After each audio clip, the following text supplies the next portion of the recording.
How you doing, guys? This is Eric from RuleTheWasteland.com. Oh man, have I got a treat for you guys. This is going to be a review and lessons that can be learned from a hilariously bad short film called EMP. It's on YouTube. I'll put the link in the description. And it's hilarious. And so it's short, 19 minutes, just under 20 minutes. So you can go watch it right now before I do the review so I don't spoil it. Don't give away any epic spoilers, but just so you've already seen this stuff and you'll get what I'm laughing about. And it's definitely for entertainment purposes only. And there are still some lessons that we can learn from a survival and preparedness standpoint.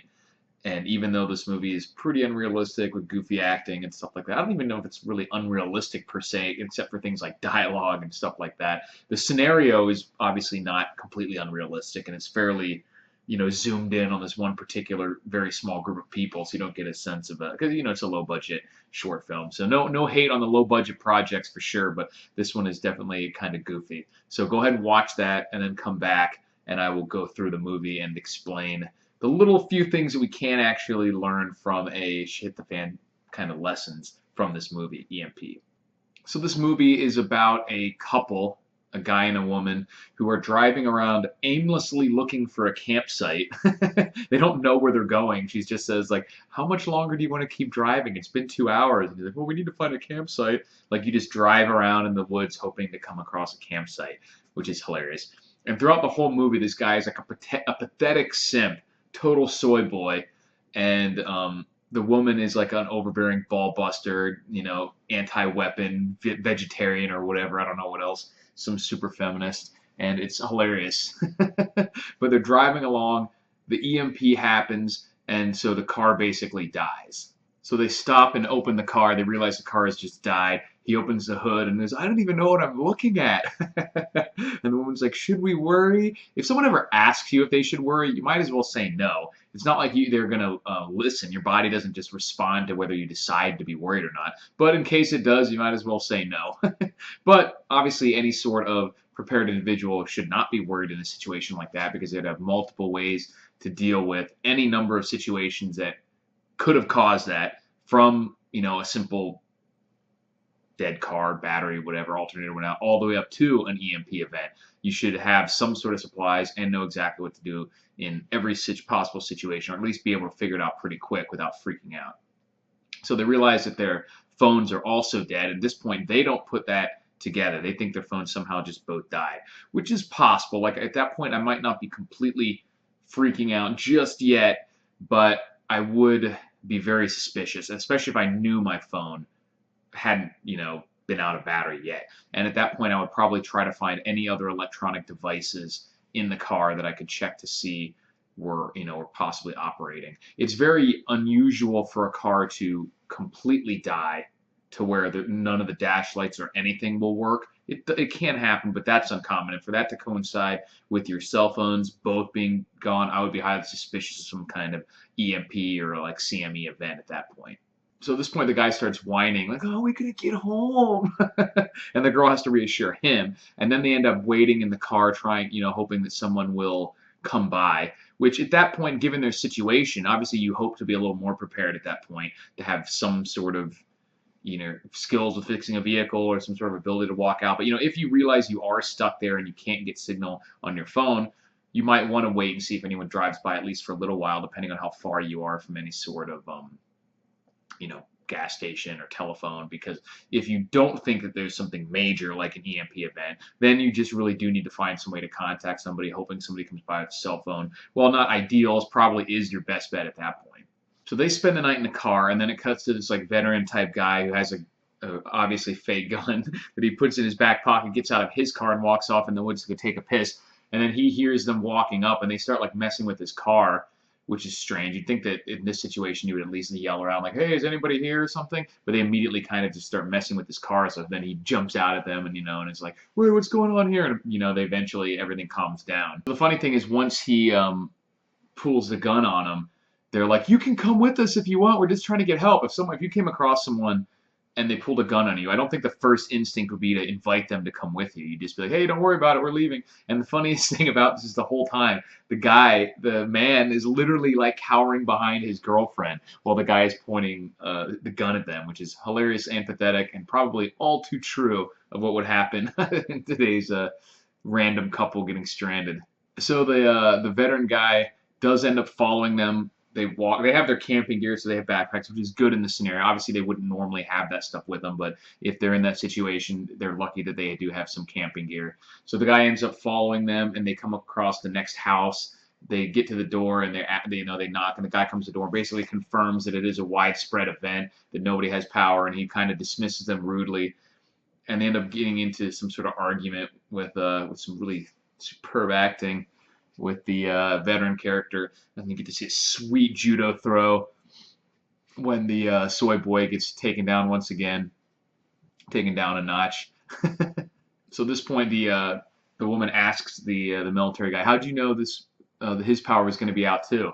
And he said, "I used to be in the military, and there was this." He explains about EMP, but he calls it a bomb called an EMP, which isn't true. I mean, it's just a nuclear bomb that's detonated in a certain way to cause an EMP, but whatever. Being a prepper nitpicking.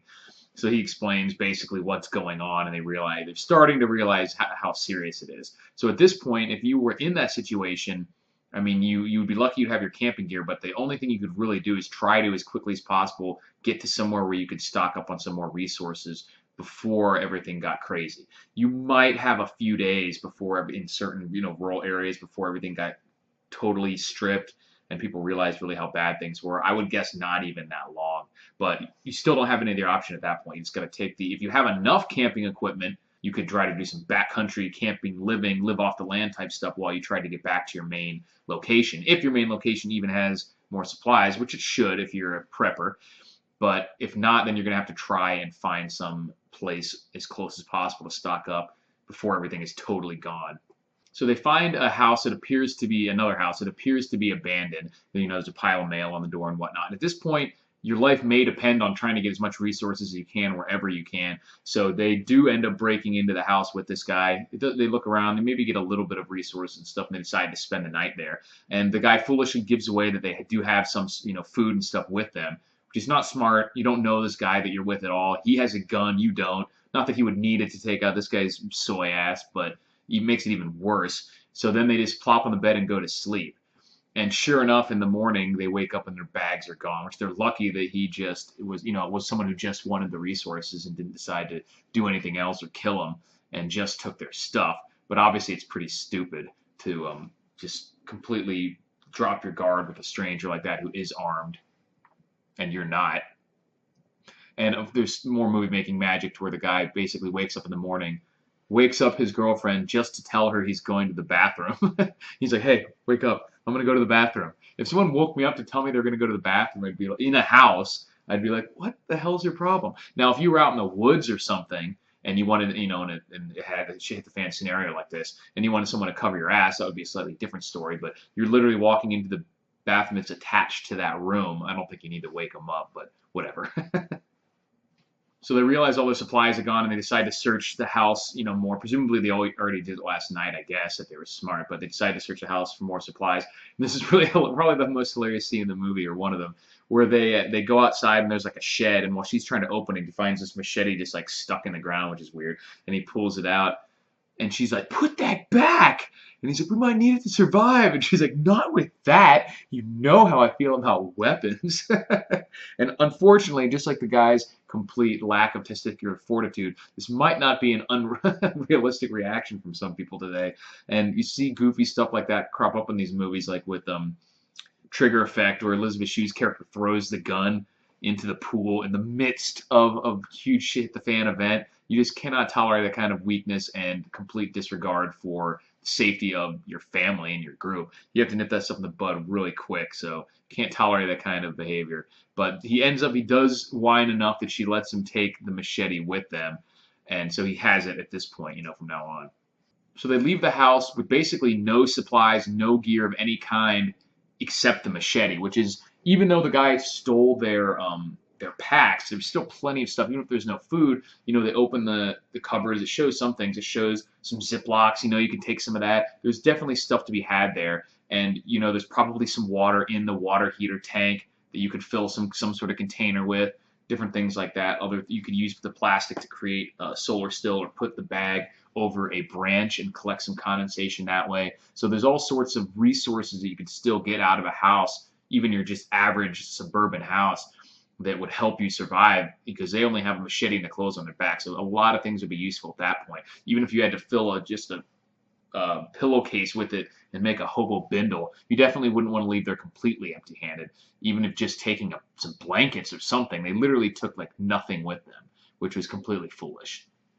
So they're really struggling to find water, and they come across a car parked at the top of this hill, and they realize that there's like a dead guy in it. And so they freak out about that, and they realize that he probably died of dehydration, which the place they're in doesn't look like it would be too difficult to find some water. It is a mountainous region, but it's heavily wooded. I don't know where they're supposed to be. So you could probably dig down, or like I said, get some out of the plants, or find some water someplace. But it is bad to not have any water. But there's some more funny dialogue where she's like, we need water, we're going to die. And he's like, we have each other, that's all that matters. And I'm like, no, water still matters if you don't want to die. But it didn't show them search the car at all. There could be something in there. It doesn't, you could even try to see if there's pure water in the radiator. It's probably just antifreeze or contaminated with that. So only would be worth in an extremely dire situation to try to mess with that. But you could search in the car for anything. The guy could have died of something else and might have a water bottle in there. Another thing you could do is, the car was parked at what appeared to be the top of a hill. You could throw the body out, put it in neutral, and let it coast down the hill. And there's certain areas, depending on how far the downhill goes, you might be able to travel a couple miles just coasting.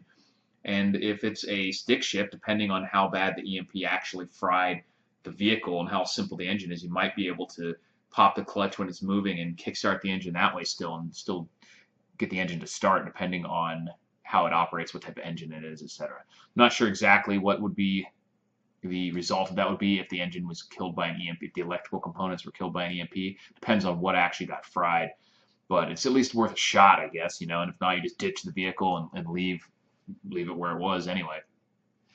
But there's still resources that are going to be in there. Everything from a tire iron that you could use as a weapon to, that guy's clothing. Maybe he has the same size shoes as you. Who knows?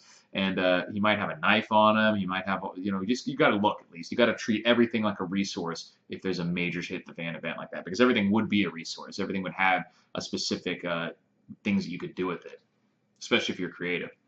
So they go up to another house, and some woman opens the door and basically tells them, I have a little bit of food and water, but I can't share it with you, and tells them to leave and closes the door. At this point, they decide to rob this woman, take at least food and water if they need. Somehow they break in without alerting her and are trying to surreptitiously take stuff, and she catches them, so they run outside, where for whatever reason the other guy who stole their backpacks is just sauntering up. He sees them running outside, pulls the gun, and is like, stop. Then the woman comes out of the house with a gun and shoots him, and then he drops his gun, and continues to shoot at the soy boy guy, and then the woman sees the gun, grabs it, and shoots her. And then they go to the other guy who's still alive, the veteran character, and he's like, I'm sorry I stole your stuff. I have kids, and gave it to them. And then he tells them, please take care of them, and gives them his address. Like, these two strangers, you just stole their stuff. You just saw them robbing from a lady. This resulted in your death. You're going to tell them where your family lives and where their stuff that you stole is? Totally ridiculous. But, yeah, pretty funny. You got to watch this. If I was in this situation, I would have eaten the soy boy guy and then probably spanked his girlfriend's bare ass with a machete until she stopped her whining about weapons. Luckily, she did end up coming to the dark side and using a weapon in violence in the end to kill a helpless old lady. Well, not helpless, she had a gun, but the lady that they were stealing from. So she did a nice, quick evolution there from not even wanting him to carry a machete to shooting a lady that they were stealing her food and water. But it's a pretty funny movie, but it actually is not a bad representation of what an EMP scenario might sort of be like if you are not in your normal, like if you're not at home, if you're not at work. If you're out and about, it would be pretty devastating to just be driving along, especially somewhere rural, out of, walking distance or any reasonable walking distance of anything, and just have everything shut off. It would be bad. It would be bad news. So that's why it's always important to have a bug out bag or a car kit, preferably both, with you, especially when you are farther than a few miles away from home. Even when you are in and about your city, it's a good idea to have whatever resources you need to get back to your house pretty quickly. Like in my normal day-to-day life, it's very rare that I'm more than 15 miles away from my house. And that I could easily cover in a day, cover much quicker than a day if I was hustling, and that's just walking / running, jogging, whatever. If you add in a bicycle or any other means of conveyance, then it would be even quicker. And that's just pretty much the maximum distance too on a day-to-day basis. If I'm ever going outside the city or actually going on a trip, I'll bring more supplies in the vehicle with me, and more so than just a regular car kit and things like that. But as long as you have stuff at your house, if you're stuck away from your house in a short distance like that, in a shit the fan scenario, all you have to do is worry about getting back. So you don't need that many resources with you as long as you have them at the house and can get back safely, which shouldn't be too big of an issue. Like, even if there was a massive countrywide EMP event, for the first day in a major city, things probably wouldn't be too bad. Like, obviously, if you had to hoof it through a bad part of town, that would be bad news and could be dangerous. But you should always be carrying weapons of whatever legal kind you're allowed to with you. So it would help with that. And if it was night, it would be really bad if you didn't have some sort of light. And specifically with EMP, it could having any working light or something, if you have a flashlight or anything like that in a some sort of Faraday cage, you just using it could sort of make you a target. Probably not in the first initial stages when no one knew what was going on. They'd be like, oh, I guess some are still working. And I would just tell people, like, oh, this didn't break. And interestingly enough, in the movie, the veteran has a flashlight that he's using immediately after the event, which for whatever reason, it still works. But it is possible that a very solid state flashlight that's literally just a bulb, battery, and wires could still work. The problem is that it depends on, no one really knows how an EMP would affect devices like that. And most modern flashlights, the ones that we all use and like, use some kind of circuit or more delicate circuitry in them to control the different modes and things like that. So it might not be a bad idea to have a small Faraday cage in your car kit or bug out bag for things like flashlights and a watch, especially if it's in a bug out bag you're not using on a day-to-day basis, and something like glow sticks that you can at least use them to get into your bug out. Like if you're driving around at night and there's an EMP or something, or a power outage, especially an EMP, and you can't use any sort of flashlight or your phone and everything's dead, you can at least snap a light stick, use it to get into your bag, open up that Faraday cage box, and then use a headlamp that you have in there. So that would be a good idea. But overall, I would definitely watch this movie just for the lulz, as the kids say. And, you can still see the scenario itself is fine. There's nothing wrong with the scenario that they came up with for the movie. It's pretty decent. But just the movie overall is really goofy. The characters, the dialogue, things like that. But it's goofy enough to be funny. So it's not just bad, it's bad enough to be good, which is a specific, niche that most movies can't hit. Most movies are just bad. So it's good that they're actually entertaining, too. So go ahead and watch it. Link will be in the description. And let me know what you think, and I'll talk to you guys later. Thanks for watching.